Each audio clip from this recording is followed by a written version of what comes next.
രാവിലെ ടിഫിന് കൊണ്ടുപോകാൻ എഗ്ഗ് ചപ്പാത്തി ഉണ്ടാക്കുന്നത്. അതിനുശേഷം പാത്രങ്ങളൊക്കെ കഴുകാനുണ്ടായിരുന്നു, അതൊക്കെ ഒന്ന് കഴുകിയെടുത്ത്. ഈ വീഡിയോയുടെ ഫുള്ളായിട്ടുള്ള വീഡിയോ ഞാൻ ചാനലിട്ടിട്ടുണ്ട്. അതിനുശേഷം കാബേജ് തോരൻ വെക്കുന്നുണ്ട്. അപ്പോൾ കാബേജ് അരിയുന്ന ഒരു സ്മെല്ല് കാണുമല്ലേ, ആ സ്മെല്ല് അവിടെ മുറിയിലൊന്നും പരക്കാതിരിക്കാനായിട്ട് ഞാനൊരു ബ്രെഡ് പീസ് എടുത്ത് അതിൽ വെച്ചിട്ടുണ്ട്.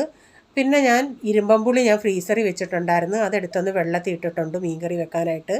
ഇതിലേക്ക് കാബേജിലേക്ക് സവാള, പച്ചമുളക്, ചെറിയൊരു കഷ്ണം ഇഞ്ചി ഇതെല്ലാം അരിഞ്ഞു.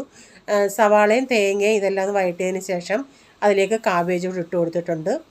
അപ്പം മീൻകറി വെക്കാനായിട്ട് മീനൊക്കെ ഒന്ന് വെട്ടിയെടുക്കുന്നുണ്ട്. വെളിയിൽ നല്ല മഴ നടക്കുന്നുണ്ട്. അപ്പം അരപ്പിനായിട്ട് തേങ്ങ, മല്ലിപ്പൊടി, മുളക് പൊടി, മഞ്ഞൾപ്പൊടി, ഉലുവാപ്പൊടി. അപ്പോൾ ഈ ഇരുമ്പമ്പുളി ഇവിടെ പിള്ളേരൊന്നും എടുത്ത് കഴിക്കാറില്ല. അപ്പം ഞാൻ ആ ഇരുമ്പമ്പുളിക്കകത്തൊന്ന് കുറച്ച് പുളി ഈ അരപ്പിൻ്റെ അകത്ത് എടുത്തിട്ട് അരച്ചാണ് ചേർത്തത്. പിന്നെ ലാസ്റ്റിൽ കടുകൂടെ വറുത്ത് ചേർക്കുന്നുണ്ട്. അപ്പോൾ ഇന്നത്തെ വീഡിയോയിലെ വിശേഷങ്ങൾ ഇതൊക്കെയായിരുന്നേ.